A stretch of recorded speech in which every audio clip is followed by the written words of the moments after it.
అసహనంగా hospital building వైపు చూస్తోంది నైరూప్య. మాటిమాటికి టైం చూసుకుంటోంది. 8:30 పిఎం. ఆమె దాదాపు గంట సేపటి నుండి ఆ ఫ్లిమత్ కారులో కూర్చుని వెయిట్ చేస్తోంది. 5 నిమిషాల్లో వస్తానన్న స్నేహితురాలు 5 నిమిషాలు దాటి గంటైనా అంతులేదు. అసలే ఆమెకి ఓపిక తక్కువ. ఎదురు చూడడం అన్నది, సహనం వహించడం అన్నది ఆమెకి తెలీదు. తననింత చికాకుకి, ఇబ్బందికి గురిచేసింది మరో వ్యక్తి అయితే ఆమె సహించేది కాదు. ఇంతసేపు ఓపిక పట్టేది కాదు. తనకి చెప్పిన టైంకి క్షణం మించినా ఆమె అక్కడి నుంచి వెళ్ళిపోయేది. కానీ డాక్టర్ ఆరాధన ఆమెకి ప్రాణ స్నేహితురాలు. ఆరాధన ఎలాంటి పరిస్థితుల్లో ఇచ్చిన మాట తప్పుతుందో కూడా నైరూప్యకి బాగా తెలుసు గాబట్టే ఇండియన్ పంక్చువాలిటీ అనుకోలేకపోయింది. అలాగే పోనీ రేపొచ్చి కలుసుకోవచ్చు అనుకోను కూడా లేదామె. తన మనసులోని సందేహాన్ని వెంటనే తీర్చుకోవాలి అంతే. నైరూప్యకి ఒక విషయంలో ఎలాంటి ఆసక్తి గాని, సందేహం గాని, అనుమానం గాని తలెత్తినప్పుడు వెంటనే దాన్ని నివృత్తి చేసుకోవాలి. లేకపోతే ఆమెకి నిద్ర పట్టదు. అది ఆమె స్వభావం. ఎక్కడ లేని ఓపిక తెచ్చుకుని ఎదురు చూడసాగింది ఆరాధన కోసం. ఏదో అర్జెంట్ కేసు వచ్చుంటుందమ్మా, అందుకే రాలేకపోయారు అమ్మగారు అన్నాడు ఆరాధన కారు డ్రైవర్ నైరూప్యతో. నైరూప్య తల పంకించి ఊరుకుంది. ఆరాధన మంచి గైనకాలజిస్ట్. ఈ జాబులో చేరిన 3 ఏళ్లలోనే సిటీలోని ప్రముఖ గైనకాలజిస్టుల్లో ఒకరుగా పేరు తెచ్చుకుంది. దాని వెనక ఎంత కృషి, శ్రమ, ఏకాగ్రత ఉన్నాయో ఆమెకి అతి సన్నిహితురాలైన నైరూప్యకి తెలుసు. మరో 5 నిమిషాల తర్వాత అలసిన మొహంతో, కాస్త సీరియస్గా ఉన్నట్టనిపిస్తున్నా చిరునవ్వు చెక్కు చెదరని మొహంతో, తెల్లకోటుతో, స్టెతస్కోప్తో నడిచొస్తోన్న ఆరాధనని చూడగానే అంత క్రితం కావాలని తెచ్చిపెట్టుకున్న కోపం మంత్రించినట్టు మాయమైంది నైరూప్యలో. అదే నైరూప్యకి ఆశ్చర్యం. మామూలప్పుడు సీరియస్గా ఆలోచిస్తున్నట్టు కనబడే ఆరాధన పెదవుల మీద డ్యూటీలో ఉన్నప్పుడు హాస్పిటల్ ఆవరణలో చిరునవ్వు మాయదు. ఇదేనా ఈ అమ్మాయి విజయ రహస్యం? చాలాసార్లు అలాగే అనుకుంది నైరూప్య. డోర్ ఓపెన్ చేసుకుని నైరూప్య పక్కన కూర్చుంటూ అంది ఆరాధన. సారీ రూపా, ఓ పేషెంట్కి ఎంతకీ డెలివరీ కాకపోవడంతో సిజేరియన్ చేసి బేబీని తీయాల్సి వచ్చింది. క్లుప్తంగా ఆరాధన చెప్పిన తీరులో సంజయ్ షీచుకుంటున్న ధోరణి ఎంత మాత్రమూ లేదు. ఆరాధనలో నైరూప్యకి నచ్చే విషయాల్లో ఇదొకటి. ఇట్స్ ఆల్ రైట్, అలాంటిదేదో ఉందనుకున్నానులే అనేసింది నైరూప్య. కారు మెయిన్ గేట్లోంచి బయటకొచ్చి రోడ్డెక్కింది. బాగా అలసిపోయినట్టున్నావు అంది నైరూప్య. నో అంది ఆరాధన, మాకు మామూలేగా. చిన్నగా నవ్వి, ఓకే, నీ సందేహాలకి సమాధానం చెబుతాను విను. సీటుకి ఆనుకుని కళ్ళు మూసుకుని ప్రారంభించింది. ఆసక్తిగా వినసాగింది నైరూప్య. ఋతుస్రావం ఆగిపోయిన స్త్రీ గర్భవతి కావడం అన్నది సాధ్యమే అని నువ్వు విన్న విషయం నిజమే అంది ఆరాధన. వివరంగా చెప్పు టెన్షన్గా అడిగింది నైరూప్య. హార్మోన్ చికిత్సను అండమార్పిడి విధానాన్ని మేళవించి గిఫ్ట్ అనే విధానాన్ని రూపొందించారు. దురదృష్టవశాత్తు 40 ఏళ్లలోపు వయసులో ఋతుస్రావం ఆగిపోయి మాతృత్వానికి నోచుకోలేని దురదృష్టవంతులకు ఈ వైద్య విధానం ఒక కానుక లాంటిది కాబట్టే గిఫ్ట్ అనే పేరు పెట్టారేమో ఈ వైద్య ప్రక్రియకి. ఈ వైద్య విధానం ఎలా ఉంటుందంటే, హార్మోను చికిత్స ద్వారా స్త్రీలో కృత్రిమ ఋతుస్రావాన్ని సృష్టిస్తారు వైద్య నిపుణులు. ఆ తర్వాత స్త్రీ బీజవాహికలో దాతల నుండి గ్రహించిన వీర్యాన్ని, అండాన్ని ప్రవేశపెడతారు. ఇందులో ఇంకో గొప్ప ఉపయోగం కూడా ఉంది. తమలో ఉన్న జన్యు సంబంధిత వ్యాధులు తమ బిడ్డలకి సంక్రమించకూడదని కోరుకునే స్త్రీలకు కూడా ఈ ప్రక్రియ వరం లాంటిదని కాలిఫోర్నియా యూనివర్సిటీ వైద్య నిపుణులు రిచర్డ్ యాష్ అంటున్నారు. టెస్ట్ ట్యూబ్ బేబీ విధానం కంటే ఈ గిఫ్ట్ ప్రక్రియే మేలైందని ఆయన అభిప్రాయం. ఆగింది ఆరాధన. ఈ ప్రక్రియ ద్వారా సంతానాన్ని పొందిన వాళ్ళు ఎవరైనా ఉన్నారా ఇంతవరకు? ఆతృతగా అడిగింది నైరూప్య. ఉన్నారు అంది ఆరాధన. కేవలం 20 ఏళ్ల వయసులోనే ఋతుస్రావం ఆగిపోయిన ఒక మహిళ ఈ నూతన వైద్య చికిత్స ద్వారా ఆమె 36వ ఏట ఆరోగ్యవంతమైన, అందమైన బిడ్డని ప్రసవించిందని డాక్టర్ రిచర్డ్ యాష్ తెలియజేశారు. ఈ ప్రయత్నంలో డాక్టర్లు విజయం సాధించడంతో ఈ ప్రక్రియతో మాతృత్వాన్ని పొందడానికి ఇలాంటి స్త్రీలు ముందుకొచ్చే అవకాశం ఉందని, రావాలని, రాబోయే 10 ఏళ్లలో ఈ గిఫ్ట్ విధానం మంచి ప్రాముఖ్యతని సంతరించుకుంటుందని రిచర్డ్ యాష్ అంటున్నారు అంటూ ముగించింది ఆరాధన. ఆలోచనలో పడింది నైరూప్య. ఆరాధన కూడా మౌనం వహించింది. ఆమెకు తెలుసు రూప ఈ వివరాలన్నీ తనను ఎందుకు అడిగి తెలుసుకుందో. ఆరాధనకి తెలుసునని రూపకి తెలుసు. కేవలం 19 ఏళ్ల వయసులోనే ఋతుస్రావం ఆగిపోయిన దురదృష్టవంతురాలు రూప. చాలా అరుదైన సంఘటన ఇది. అందుకే అవివాహితగా ఉండిపోయింది. 25 దాటుతున్నా జీవితాంతం పురుష సంపర్కానికి దూరంగా ఉండిపోవాలనే గాఢ నిర్ణయం తీసుకున్న స్త్రీకి అత్యంత సహజమైన మాతృత్వపు మమకారాన్ని చంపుకోలేకపోతోంది, అందరి స్త్రీలలాగానే. ఇప్పుడు ఈ నూతన వైద్య ప్రక్రియను కనుగొన్న వైద్య నిపుణులకు మనసులోనే నమోవాకాలు అర్పిస్తోంది నైరూప్య. సృష్టికి ప్రతి సృష్టి చేస్తున్న డాక్టర్లంటే దేవుళ్ళు అన్న అభిప్రాయం స్థిరపడింది దేవుణ్ణి నమ్మని రూపలోని ఈ విషాదాన్ని, లోపాన్ని గురించి తెలిసిన ఒకే ఒక్క బయటి వ్యక్తి ఆరాధన మాత్రమే. ఆమె మేనమామకు తెలుసు ఇంట్లో. తమ ఇద్దరి మధ్య ఆవరించున్న నిశ్శబ్దాన్ని చీలుస్తూ రూప మాట్లాడింది. సరాసరి కాలిఫోర్నియా వెళదామనుకుంటున్నాను. కంగ్రాచ్యులేషన్స్ రూపా. కాలిఫోర్నియా యూనివర్సిటీలో ఉంది నా ఫ్రెండ్ డాక్టర్ సారా. లెటర్ రాస్తాను ఆమెకి. ఆరాధన ఈ విషయమై రూపకి ధైర్యం చెప్పడం గాని, సానుభూతి చూపించడం గాని చేయదు. అది రూపకి ఇష్టం ఉండదని ఆమెకి తెలుసు. 10 రోజుల్లో పాస్పోర్టు, వీసా రెడీ చేసుకుంటాను. ఈ స్నేహితురాలిద్దరి మధ్య ఇంగ్లీష్లో సాగుతున్న ఈ సంభాషణ డ్రైవర్కి ఏమాత్రం అర్థం కాలేదు. తల్లి తండ్రి చిన్నతనంలో పోయిన రూపని పెంచిన సంతానం లేని మేనమామ మంచి ఆస్తిపరుడు, కోరికలకి అడ్డు చెప్పనివాడు. మధ్యలో తన ఇంటి దగ్గర దిగిపోతూ ఆరాధానికి థ్యాంక్స్ చెబుతూ చివరికి అంది నైరూప్య. అను, నేను బిడ్డతో తిరిగొచ్చేలోగా నువ్విక్కడ నైరూప్య ఓ శ్వేతజాత్యుణ్ణి కట్టుకుంది అన్న విషయాన్ని నీ శక్తివంచన లేకుండా ప్రచారం చెయ్యాలి. తెల్లబోయి చూసింది ఆరాధన. నిర్లిప్తంగా అంది రూప. ఒంటరిగా వెళతాను. ఈ విషయం మావయ్యకి మాత్రమే తెలుసు. అత్తయ్యకి తెలిస్తే అనాచారం అంటూ గోల చేస్తుంది. అసలు విషయం తెలియదు కాబట్టి పెళ్లి చేసుకోమంటూ ప్రాణాలు తోడేస్తుంది. పైగా విషయం ఇది అని తెలిస్తే పరమ పవిత్రమైన మన సమాజంలో నేను నా బిడ్డ బ్రతకడం చాలా కష్టం కదా. ఈ చివరి మాటని వ్యంగ్యంగా అంది రూప. ఏ విషయంలోనూ ఎవరికీ భయపడని, దేన్ని కేర్ చేయని రూప ఈ విషయంలో సమాజానికి భయపడుతోంది అంటే ఆ భయం తన గురించి కాదని, మాతృత్వాన్ని వరంగా భావించే ఆమె పొందబోయే బిడ్డ భవిష్యత్తును గురించి ముందు చూపుతో ఆలోచిస్తుందని. ఈ విధంగా కృత్రిమమైన పద్ధతి ద్వారా జన్మించిన బిడ్డల్ని మామూలుగా ఆదరించే విశాల హృదయం మన సమాజానికి లేదని తెలుసు కాబట్టే రూప జాగ్రత్త పడుతోందని అర్థం చేసుకున్న ఆరాధన తన ఆశ్చర్యాన్ని, భావాల్ని తనలోనే అణిచేసుకుంది. రూప అదోలా నవ్వుతూ అంది. ఆ తర్వాత మొగుణ్ణి అక్కడే వదిలేసి వచ్చానని చెబుతానులే. ఆరాధన గుడ్ లక్ చెప్పింది రూపకి. స్నేహితురాలకి గుడ్ నైట్ చెప్పి ఇంట్లోకి నడిచింది రూప. కారు తిరిగి బయలుదేరింది. ఆరాధన టైం చూసుకుంది. 9 అయింది. తన కోసం డిన్నర్ తీసుకోకుండా కన్న తల్లిలా కళ్ళల్లో ఒత్తులేసుకున్నట్టు ఎదురు చూస్తూ కూర్చునే తండ్రి గుర్తుకొచ్చాడామెకి. ఆరాధన అనుకుంది, నాన్న కడుపును పుట్టడం ఏ జన్మలో నేను చేసుకున్న పుణ్యం అని. అదే సమయంలో గుర్తుకొచ్చింది ఆమెకి పేపర్లో ఆ రోజు ఈవినింగ్ ఎడిషన్లో చూసిన ఒక వార్త. గుర్తు రావడం ఏమిటి? ఆ సాయంత్రం నుండి ఆమె ఆలోచనల్ని, మనసుని వదిలిపోతేగా ఆ విషయం. అది శ్మశానంలో వ్యాపారవేత్త, ప్రముఖ ఇండస్ట్రియలిస్ట్ యువకుడు, హైదరాబాదు నివాసి అయిన ప్రీతం ఈ రోజు ఉదయం హైదరాబాద్కి 40 కిలోమీటర్ల దూరంలో ఉన్న ఓ పల్లెటూరులో శ్మశానంలో తన బెంజు కారులో స్పృహలేని స్థితిలో, చాలా ఆశ్చర్యకరమైన పరిస్థితుల్లో కాటి కాపరికి కనిపించాడు. అతడి విషయాన్ని ఆ గ్రామస్తులకి తెలియజేయగా వారు వెంటనే పోలీసులకు తెలియజేశారు. పోలీసులు అతన్ని ప్రముఖ పారిశ్రామికవేత్త ప్రీతంగా గుర్తించి అతడికి స్పృహ తెప్పించి ఇంటికి చేర్చారు.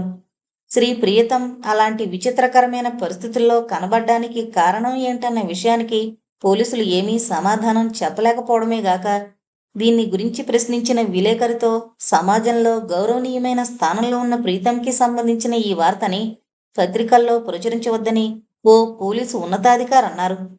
ప్రీతం పిఏని ఈ విషయం గురించి ప్రశ్నిస్తే అతడు ఇక్కడి సమీపంలోని ఓ ఊళ్ళో ద్రాక్ష తోటలు కొనే విషయమై బయలుదేరి వెళ్లిన తమ బాస్ ఆరోగ్యం సరిగా లేనందున హఠాత్తుగా జ్వరం రావడంతో చివరిదాకా రాలేక మధ్యలో ఆగిపోయారని చెప్పాడు.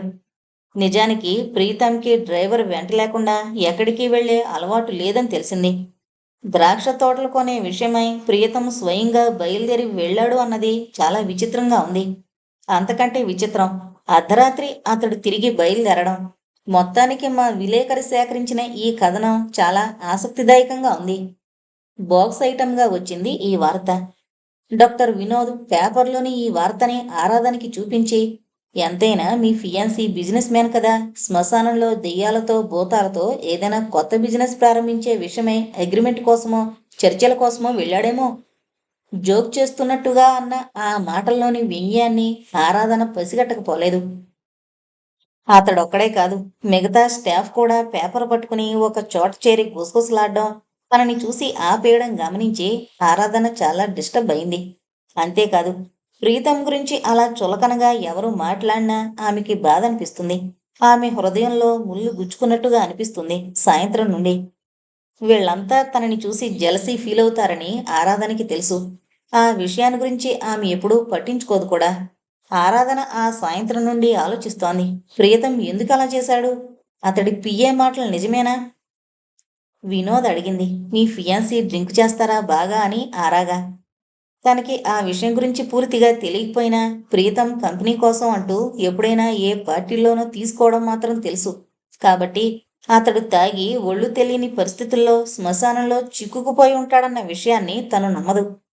హాస్పిటల్ నుండి అతడికి ఫోన్ చేయాలన్న ఆతృతని తనలోనే అణిచేసుకుంది. హఠాత్తుగా డ్రైవర్ని కారాపమని చెప్పింది ఆరాధన. ఆశ్చర్యంగా ఓసారి ఆమె వైపు చూసి సడన్ బ్రేక్తో ఆపేశాడు డ్రైవర్ రంగా. ఆమె పబ్లిక్ టెలిఫోన్ బూతులోకి నడిచింది. ఇంటికి వెళ్లే వరకు ఓపిక పట్టలేకపోయిందామె. అయితే ఆమె ప్రయత్నం వృధా అయింది. ప్రీతం ఇంకా ఇంటికి రాలేదని చెప్పింది అతడి చెల్లెలు శాంతి. ఆరాధన దీర్ఘంగా నిట్టూర్చడం శాంతికి వినిపించింది. శాంతి నోరు విప్పి ఏదో చెప్పే లోపల, నేను ఫోన్ చేశానని మీ అన్నయ్యకి చెప్పు, రాగానే నాకు రింగ్ చేయమని చెప్పు శాంతి, గుడ్ నైట్ అంటూ రిసీవర్ని క్రెడిల్ చేసి కారు దగ్గరికి తిరిగి వస్తోన్న ఆరాధనకి అప్పుడు అనిపించింది అలసటగా. ఇంటికి చేరుకునేసరికి ఆమె కోసం తండ్రి ఎదురు చూస్తున్నాడు.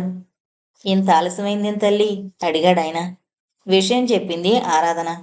కూతురు అన్యమనస్కంగా ఉండడం గ్రహించాడు రామ్మోహన్ రావు గారు. దానికి కారణం గ్రహించాడాయన. అయితే ఆ విషయం పైకి ప్రస్తావించలేదు. ఆ రాత్రి 12 వరకు ప్రీతం నుండి ఫోన్ కాల్ వస్తుందని ఎదురు చూస్తూనే నిద్రలోకి జారిపోయింది ఆరాధన. మర్నాటి ఉదయం ఆమె కాస్త ఆలస్యంగా లేచింది. పొద్దుపోయాక పడుకోవడం వల్ల. మళ్ళీ ఫోన్లో ప్రయత్నిస్తే ప్రీతం దొరకలేదు. అతడు లేడని ఈసారి శాంతి కాదు, ప్రీతం తల్లి చెప్పింది.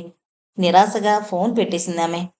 ఆ సాయంత్రం ఆమె ఢిల్లీలో జరగబోతున్న మెడికల్ కాన్ఫరెన్స్కి బయలుదేరి వెళ్లాల్సింది.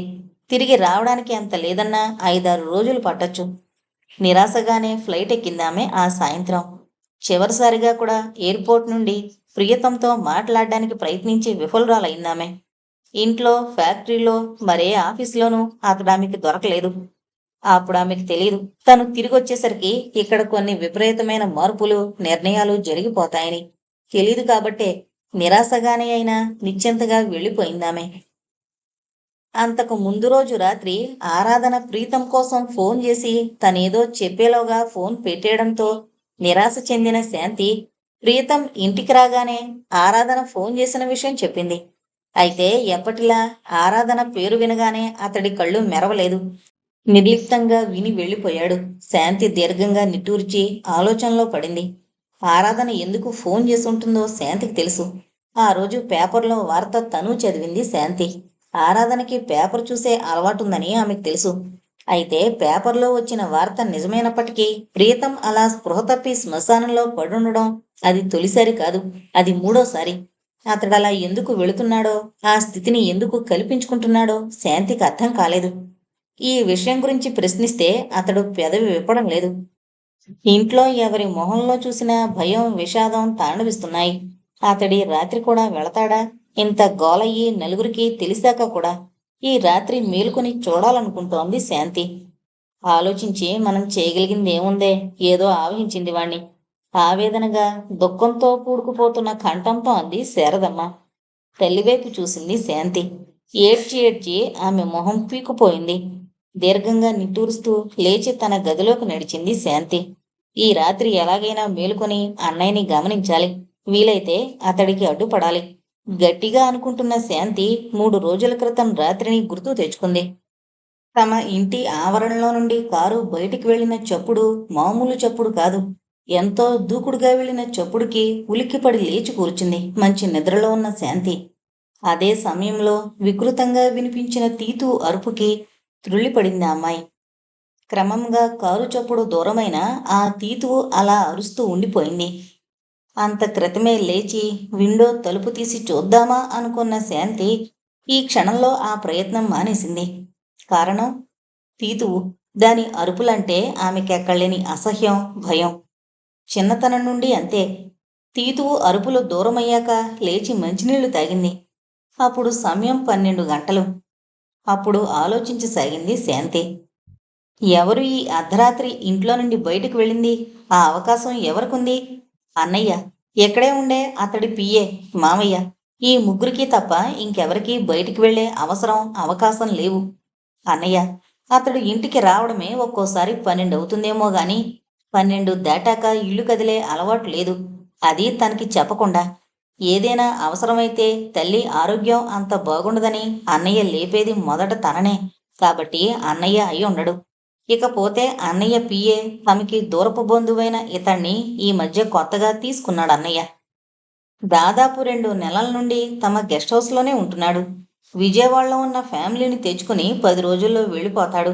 ఇక మిగిలింది మావయ్య. అనారోగ్యంతో వచ్చి ఇక్కడ ట్రీట్మెంట్ తీసుకుంటున్న మావయ్య 8 దాటాక తన గదిని వదిలి రాడు. కాబట్టి ఈ సమయంలో మావయ్య బయటికి వెళ్ళడం అన్నది జరగదు. ఇక మిగిలింది తను, అమ్మ, అత్తయ్య, కుక్కు నాయర్, నౌకరు కుర్రాడు బుజ్జిగాడు, వాచ్మ్యాన్ రాజులు. ఇంతమందిలో డ్రైవింగ్ వచ్చింది తనొక్కదానికే కాబట్టి, డ్రైవరు సెలవులో ఉన్నాడు కాబట్టి మిగతా 3 నౌకర్లు కాదు. ఎవరో ఒకరు తోడు లేందే పగలైనా ఇల్లు కదలని అమ్మ, డ్రైవింగ్ తెలియని అమ్మ. ఇంత రాత్రి కారులో నవ్వొచ్చింది శాంతికి. ఆమె మనసు కీడుని శంకించసాగింది. ఎవరై ఉంటారు? ఎందుకెళ్ళుంటారు? తనలోని భయానికి కారణం తీతు వరుపా? ఇలా అనుకుందామే కొంతసేపు. మళ్ళీ కాదనిపించింది. ఇక టెన్షన్ని భరించలేని శాంతి ధైర్యం తెచ్చుకుని లేచి తలుపు తీసుకుని బయటకొచ్చింది. హాలంతా చీకటిగా ఉంది. లైటు స్విచ్ నొక్కిందామె. వెంటనే త్రుళ్ళిపడింది. ముఖద్వారం తలుపులు బార్లా తెరుచున్నాయి. ఆమెలో భయం, కంగారు అధికమయ్యాయి. కొంపదీసి ఏ దొంగలో పడి దోచుకుపోలేదు కదా? చప్పున తల్లి గది తలుపు నెట్టింది. ఆవిడ హార్ట్ పేషెంట్ కావడంతో ప్రియతం ఆవిడ గది తలుపు లోపల గడియ వేసుకొనియడు. ఆమె మంచి నిద్రలో కనిపించింది. ఒక్క క్షణం ఆలోచించి గబగబా మెట్లెక్కి పైకొచ్చింది. ప్రియతం గది తలుపులు బార్లా తెరిచి కనిపించాయి. అతడే బయటికి వెళ్ళిందని అర్థమైంది. కిందకొచ్చి మేనమామని లేపి విషయం చెప్పింది. ఆయన కంగారు పడ్డాడు. ఏదైనా ఫ్యాక్టరీ నుంచో ఆఫీస్ నుంచో ఫోన్ కాల్ ఏమైనా వచ్చిందేమో అన్నాడు. ఏమో అంది శాంతి.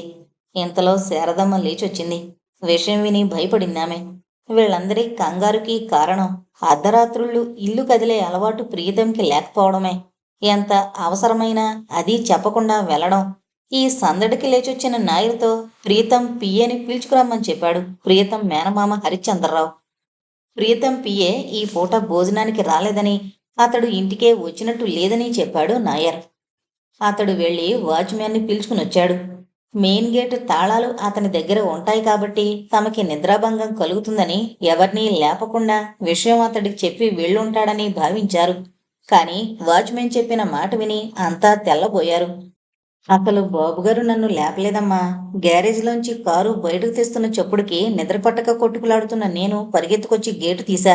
బాబుగారు నా వైపైనా చూడలేదు. పందెపు గుర్రంలా దూకించారు కారుని అని చెప్పాడు. శారదమ్మ భయపడిపోయింది. వెంటనే ఫ్యాక్టరీకి, మిగతా ఆఫీసులకి ఫోన్ కాల్స్ వెళ్ళాయి. అక్కడున్న నైట్ డ్యూటీ వాచ్మెన్లు అతడు అక్కడికి రాలేదని చెప్పారు. ఇక ఎవరు తమ గదుల్లోకి వెళ్ళి నిద్రపోవడానికి ప్రయత్నించలేదు. తమ భయం అనవసరమని ఎవరూ అనుకోలేదు. అయితే తెల్లవారుతుండగా తన పిఏ శ్రీరామ్తో కలిసి ప్రీతం వచ్చాడు. ఎక్కడికి వెళ్ళావన్నయ్యా? మేమెంత భయపడ్డామో తెలుసా అంటున్న చెల్లెలి మాటకి సమాధానమైనా చెప్పకుండా పైకి వెళ్ళిపోయాడతను. అందరూ మొహమొహాలు చూసుకున్నారు. శాంతి చిన్నబుచ్చుకోలేదు. నీరసంగా 1000 లంకణాలు చేసిన వాడి ముఖంలా వడిలిపోయిన అన్నగారి ముఖం చూసి కంగారు పడిపోయింది ఆ అమ్మాయి. తన వైపు ప్రశ్నార్థకంగా చూస్తున్న అందరితో లాడ్జిలో దిగున్న ఒక పార్ట్నర్ని కలుసుకోవడానికి వెళ్లారు. తలదించుకుని అనేసి వెళ్ళిపోయాడు శ్రీరామ్. నిజమే కాబోలు అనుకున్నారు అందరూ. శాంతి అలా అనుకోలేకపోయింది. ఎంత అలసట్లో ఉన్న అన్నయ్య తన మాటకి సమాధానం చెప్పకపోవడమేమిటి? అర్ధరాత్రి పార్ట్నర్తో చర్చలేమిటి అనుకుందా అమ్మాయి. ఆ రోజంతా ప్రీతం ఎవరితోనూ మాట్లాడలేదు. కాఫీ, టీ తప్ప భోజనం సైతం చేయలేదు. తన రూమ్ వదిలి బయటికి రాలేదు. అతడి ప్రవర్తన అర్థం కాక కంగారు పడ్డారందరూ. నిజానికి శ్రీరామ్ వాళ్ళకి చెప్పిన మాట అబద్ధం. ద్రాక్ష తోటలు ఖరీదు చేసే విషయమై ప్రియతం ఆదేశం మీద సమీపంలోని పల్లెటూరుకి వెళ్లిన అతడు పని ముగించుకుని వేకువజామున తిరిగొస్తోన్న అతడికి శ్మశానం దగ్గర ప్రీతం కారు కనిపించడంతో ఆశ్చర్యపోయి నిజంగా అతన్ని స్పృహలేని స్థితిలో అక్కడ చూసి ఇంటికి తీసుకొచ్చాడు. అతడు అక్కడికి ఎందుకొచ్చాడో శ్రీరామ్కి అర్థం కాలేదు. ఈ విషయం ఇంట్లో వాళ్ళకి చెప్పడం శ్రీరామ్కి ఇష్టం లేకపోయింది. ఇది అంతటితో ఆగలేదు. రెండో రోజు రాత్రి కూడా అదేవిధంగా ప్రీతం అర్ధరాత్రి ఇంట్లో నుండి వెళ్ళిపోయాడన్న విషయం వేకువజామున తెలిసినప్పుడు శ్రీరామ్ సరాసరి ఆ ఊరి శ్మశానం దగ్గరికి వెళ్ళి అదే స్థితిలో ఉన్న అతన్ని తీసుకొచ్చాడు. అతడికి ఈ విషయమై ప్రీతమిని ప్రశ్నించే ధైర్యం లేకపోయింది. అతడి గాంభీర్యం, మౌనం చూసి ఇంట్లో ఆ విషయం చెప్పాలో వద్దో కూడా తెలీదు. ఆ ఉదయం అతడు ఓ వ్యాపార సంబంధమైన విషయం అయ్యి ఫ్లైట్లో విజయవాడ వెళ్లాల్సి వచ్చింది. మర్నాడు ఉదయం అతడు తిరిగొచ్చేసరికి పోలీసులే అతన్ని శ్మశానం దగ్గర నుంచి తెచ్చి ఇంట్లో వదిలి వెళ్లారని తెలిసింది. ఇక అతడు విషయాన్ని దాచలేక శాంతిని ఒంటరిగా కలుసుకుని ఆమెకు చెప్పాడు. అప్పటికే షాక్ తినున్న శాంతి శ్రీరామ్ మాటలన్నీ విని ఎందుకు ఎందుకు అన్నయ్య ఈ పిచ్చి పని చేస్తున్నాడు? సొసైటీలో చాలా గొప్ప స్థానంలో ఉన్న అన్నయ్యకి శ్మశానాల్లోకి అర్ధరాత్రి వెళ్లాల్సిన అవసరం ఏమిటి? అయోమయంగా అంది. శ్రీరామ్ సమాధానం చెప్పలేకపోయాడు. తర్వాత శాంతి గాని, తల్లి గాని, మేనమామ గాని ప్రియతం నోటి నుండి ఒక్క మాట బయటికి తెప్పించలేకపోయారు. ఇంతమంది ఇన్ని విధాలుగా అడగడంతో విసిగిపోయి దయచేసి ఎవరూ నా గదిలోకి రాకండి, నన్ను ఒంటరిగా వదలండి చిరాగ్గా అన్నాడు. బెత్తరపోయారంతా. శారదమ్మయితే ఒకటే ఏడవడం, కొడుకుని ఏ దుష్టశక్తో ఆవహించిందని. అతడు తనని చూడ్డానికొచ్చిన కంపెనీ ఎండీతో సైతం మాట్లాడడానికి ఇష్టపడలేదు. ఆయన చేసేది లేక వెనుతిరిగిపోయాడు. మన ఊరు నుండి భూత వైద్యుణ్ణి పిలిపిద్దామా శారద? ఇదేదో క్షుద్రశక్తి పనే అంది హరిశ్చంద్రరావు భార్య లలితమ్మ ఆడబిడ్డతో. నీ మొహం, కసిరాడాయన భార్యని. రేపు డాక్టర్కు చూపిద్దాం, బలవంతంగానైనా సరే అన్నాడు. ఆయనకి భూతాలు దెయ్యాల పట్ల అంతగా నమ్మకం లేదు. శారదమ్మకి వదిని గారి మాటలే నిజమనిపించాయి. పోనీ అమ్మా, ఆరాధనకి చెబుదామా? కూతురి మాట పూర్తి కాకముందే ఉలిక్కిపడి, నీకు మతుందా శాంతి? అసలు ఈ విషయం ఆ అమ్మాయికి తెలియచ్చా? వాళ్ళు దీని గురించి తెలుసుకుని భయపడో అనుమానించో సంబంధం వదులుకుంటే ఎంత మగపిల్లగల వాళ్ళమైనా నిశ్చితార్థం తర్వాత ఎంత అప్రదిష్ట. ముఖ్యంగా ప్రీతం మానసికంగా ఇంకా ఎంత నలిగిపోతాడో ఆలోచించావా అంది కాస్త కోపంగా, ఆవేదనగా. ఆమెని సమర్థించారు అన్న వదిన. శాంతికి తల్లి మాటల్లో నిజం ఎంత కనిపించిందో అమాయకత్వం కూడా అంతే కనిపించింది. విద్యాధికురాలైన ఆరాధన అంత సంకుచితంగా, మూర్ఖంగా ఆలోచిస్తుందని ఆమె అనుకోలేకపోయింది. ఆలోచనలో పడింది శాంతి. ఈ రాత్రి ఎలాగైనా మేలుకు నుండి ప్రీతం మళ్ళీ అర్ధరాత్రి బయలుదేరితే అతన్ని నిరోధించాలని నిర్ణయించుకుందామే. తర్వాత ఆరాధనకి చెప్పదలుచుకుంది. ఆ రాత్రి ఆరాధన ఫోన్ చేసేసరికి విషయం ఆమె తెలుసుకుందని గ్రహించేసింది తెలివైన శాంతి. ఆరాధన ఎప్పుడూ ఇంటికి ఫోన్ చేయదు. ప్రీతం గాని తను గాని చేస్తారు అంతే. ఇంటికి కూడా ఎప్పుడో గాని రాదు. అమ్మగాని తను గాని వెళతారు. విశిష్టమైన ఒక వ్యక్తిత్వం ఆరాధనది. ఆమె ఎప్పుడూ తనకి అర్థం కాకపోయినా ఆమంటే తనకి చాలా గౌరవం. అమ్మకిష్టం. అన్నయ్యకి బహుశా ఆరాధనే లేకపోతే పెళ్ళే జన్మలో చేసుకోను అన్న అన్నయ్య తొలి యవ్వనంలో విషాదంగా ముగిసిన ప్రేమతో మరో స్త్రీకి తన జీవితంలో అడుగుపెట్టే అవకాశమే ఇవ్వను అన్న అన్నయ్య అదంతా మరిచిపోయి మనసులో దాచుకొనో ఆరాధనతో జీవితాన్ని పంచుకోవడానికి ఉవ్విళ్ళూరుతున్నాడంటే ఆ గొప్పతనం ఆమెది, ఆమె వ్యక్తిత్వాంది. మూడు వారిన ప్రీతం జీవితం నందనవనంగా మారడానికి కారకులైన ఆరాధనంటే తమందరికీ ఎంతో అభిమానం, గౌరవం. ఫోన్లో ఆరాధనకి విషయం చెప్పనా వద్దా అని తటపటాయిస్తుండగానే ఆమె ఫోన్ పెట్టేయడంతో నిరాశ చెందిన సరే ఈ రాత్రికి చూసి రేపు చెప్పొచ్చు అని సరిపెట్టుకుంది రాత్రి. చిత్రంగా ఆ రాత్రి మేలుకొని కూర్చుని ప్రీతం ఇల్లు కదలకుండా చెయ్యాలన్న గాఢ సంకల్పంతో ఉన్న శాంతి తనకెప్పుడు నిద్ర పట్టిందో ఆమెకే తెలియనంత గాఢ నిద్ర కాదు, మొద్దు నిద్రపోయింది.